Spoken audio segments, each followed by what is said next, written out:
I think I got the right dish. I have never seen a pancake that is so big. Важная миссия. Надо надеть перчатки, аккуратно его сдуть и сквозить, хорошо? So I should squeeze it. Да, окей.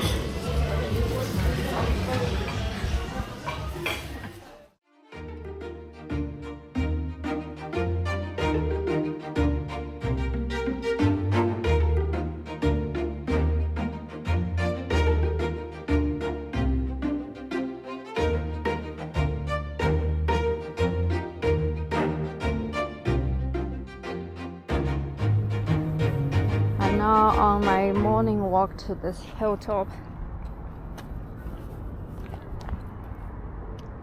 and this is the view I get. Beautiful, isn't it? It's the city of Vladivostok, or Haishenwai. So good morning everyone, welcome back to the channel, and I am now in Far East Russia. And honestly, I have always wondered if Russia is Asian or European, because geographically most of its land is in Asia, whereas most of its population is on the European side. And culturally it is definitely more European, and that is why while standing here at this place I got even more confused, because this place, the time is even 2 hours earlier than Peking time, so it's to the east of China, and it is at China's doorstep. So China is only about 60 kilometers away in that direction, behind those hills. And this place is also surrounded by not only China, but also North Korea, which is about 120 kilometers away in that direction, and then Japan, somewhere over there, and this is the Sea of Japan. So location wise, this place is 100% Asia. However, the city is so European. It's completely in the European style. It's even more crazy when I think about that. I am now 8,000 kilometers away from Moscow, and it takes a train 7 days to ride from Moscow to here. So it's fun, right? The name Vladivostok means Lord of the East. Many Chinese are more familiar with the old name Haishenwai, which means a water bay of sea cucumbers. It is one part of the vast land ceded by Qing Empire to Russian Empire. By then, it was only a small fishing village. But the city's modern history started with Russia.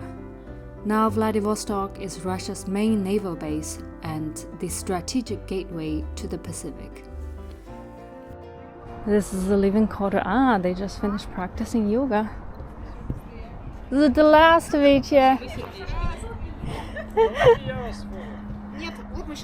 Yes, I can take a photo for you.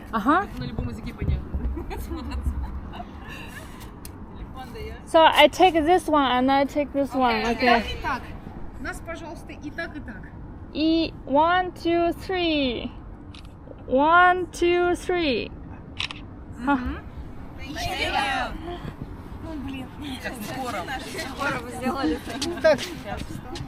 It's a perfect place for doing sports, and the temperature here is so nice.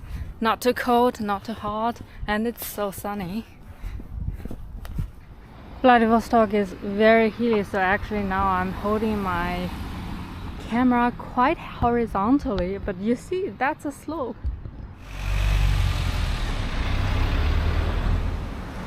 There is quite a lot of traffic in the city center, and it's very loud because of the motor engines. And what I found interesting is that there are lots of Japanese cars, and then secondly Korean and German cars. So there is a lot of traffic in the city center. Sometimes people also drive really fast. And what I found interesting is that, so if it's a Japanese car, then driver would sit on the right, but if it's a German car, look at this, it's a Benz, then the driver will sit to the left. And this is a Japanese car, and that's the driver's seat. So there are both cars on the street.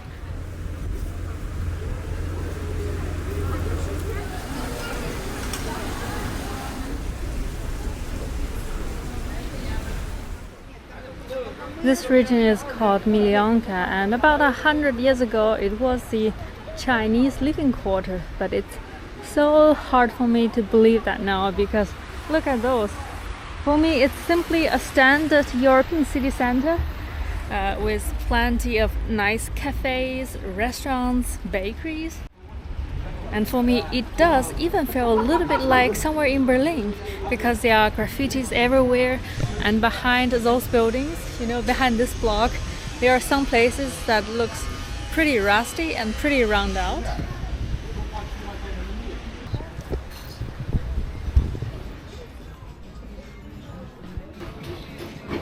One of this, please. Yes. And one strawberry. To be fair, I found the cafes here outstanding. The food are not so expensive and they have some pretty amazing dessert.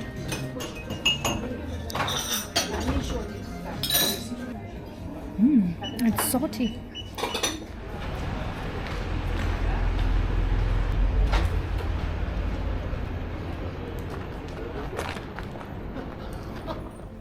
The center of Milonka used to be a bustling Chinatown for Chinese laborers and merchants, and they contributed significantly to the urban development.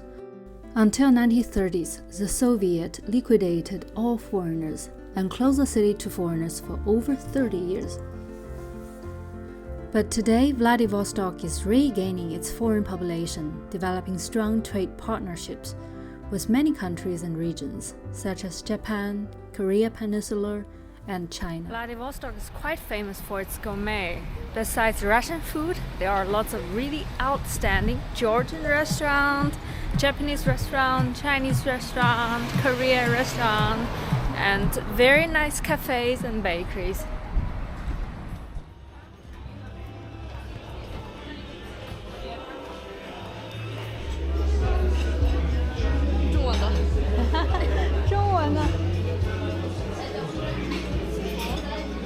Today I come to the most popular restaurant in Vladivostok, and normally I don't go to those kind of restaurants, but everyone is telling me that this one is great, so I am here. It's a Georgian restaurant, and it seems that in Russia Georgian restaurants are very, very popular, and it's actually very nice. And first of all, I love their big cushions and this sofa. It's so comfortable, and the atmosphere is also friendly and very ambient.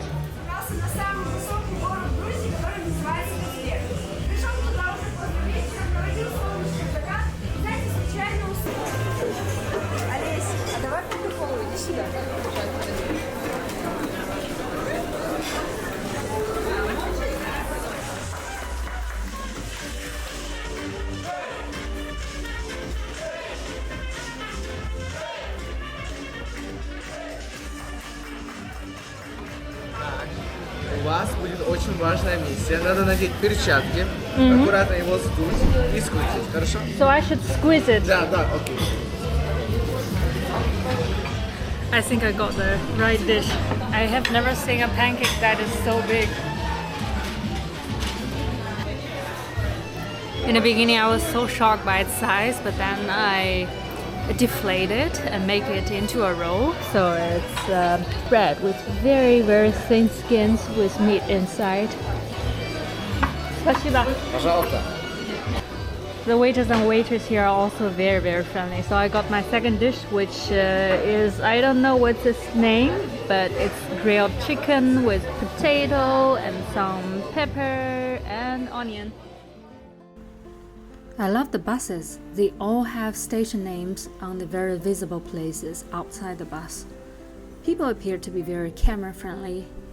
Then I went to the waterfront area. Even though the weather is really cold, some people are still swimming, totally unfazed by the huge ferries and warships behind them.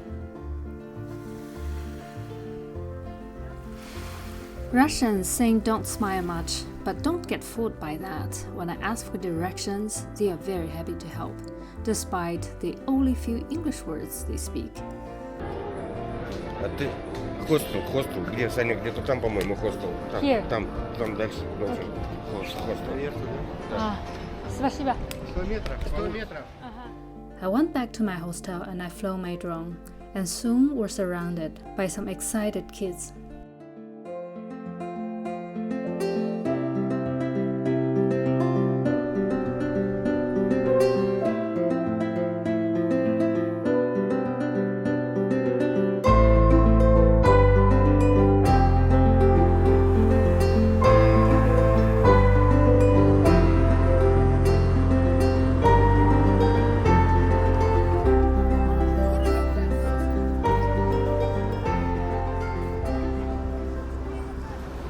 What I also find interesting is that in Russia you can see lots of very well-dressed young boys and young girls who are tall and slim, but meanwhile you can see lots of uncles and aunties that are quite big that can make you feel the power of Russia.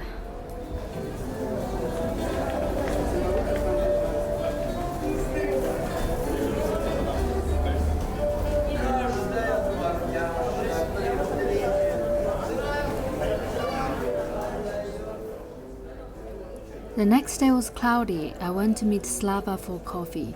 He's a friend of a friend, and I've never met him before. Live in Vladivostok? Yes, it is. So Compared with like Moscow, yeah, it's more expensive.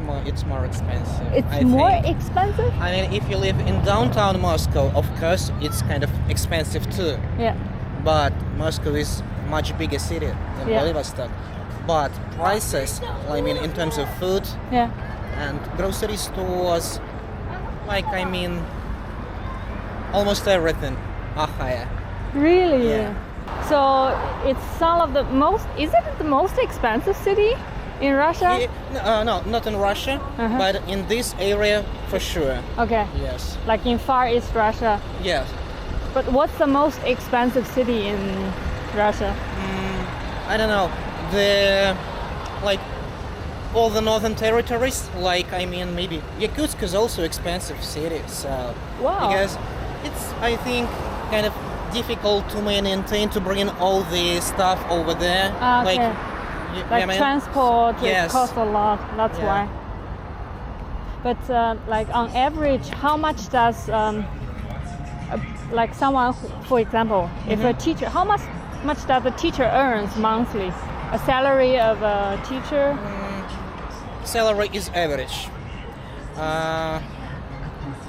It depends. Teachers, teachers don't have high salary here. They don't have high income. I don't know why. Teachers and doctors. But what's the, let's say, the middle level income in Vladivostok? Converted I think into- it's around like maybe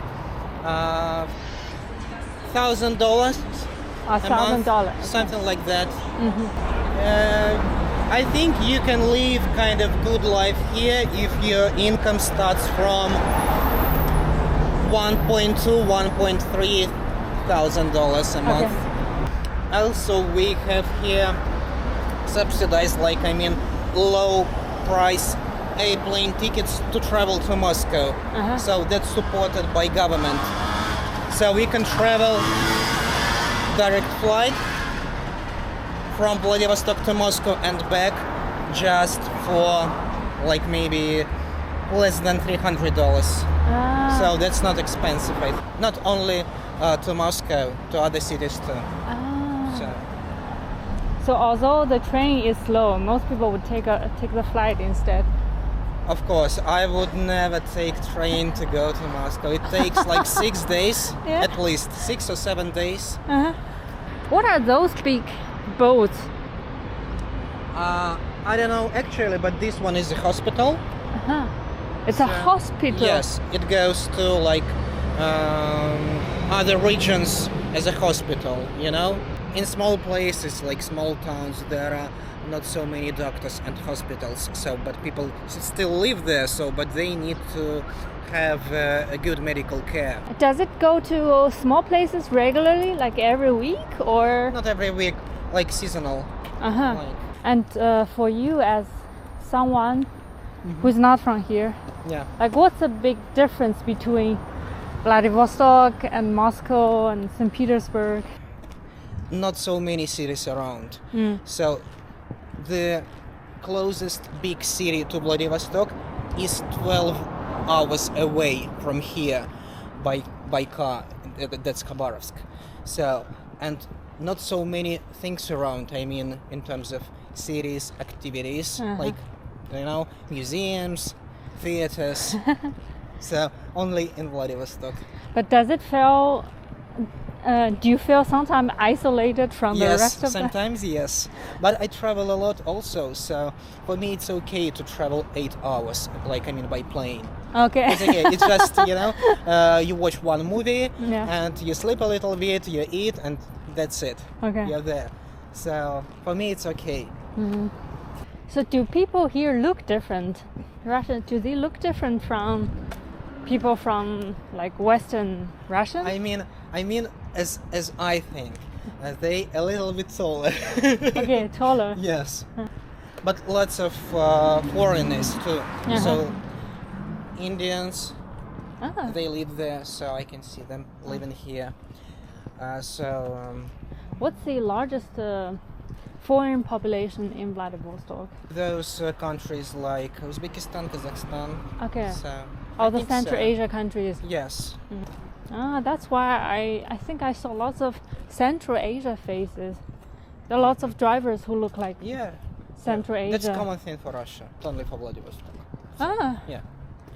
Does it mean that people from Uzbekistan, from Kazakhstan come to work in Russia? Yes, they work and they live here. Sometimes they bring their families to live here too, but some of them just send money to families back to their countries. So they are like immigrant workers. Yeah. It's the second cafe I've been to here, and again they have amazing desserts. So is it true that Russians can drink a lot? They can drink, of course, and they like to drink, but from my personal experience, British drink much more than Russians. Yeah, that's true. And maybe Finnish too. It's allowed, I mean, to drink in public places. Oh. Only in bars and restaurants, cafes, Okay. patios. Okay. Interesting. The meeting was very brief, but Slava gave me a quick intro to Russia. We soon said goodbye as he had to go back to work. Now I am on my way back to the hostel, and the sunset is absolutely stunning, and I hope you enjoyed today's video about Vladivostok. And tomorrow I will get on the train, the Trans-Siberian train, the first time in my life, to another city near China border called Hailanpao, or in Russia it's called Blagoveshchensk. It's a very difficult name. So if you're interested, stay tuned, and good night.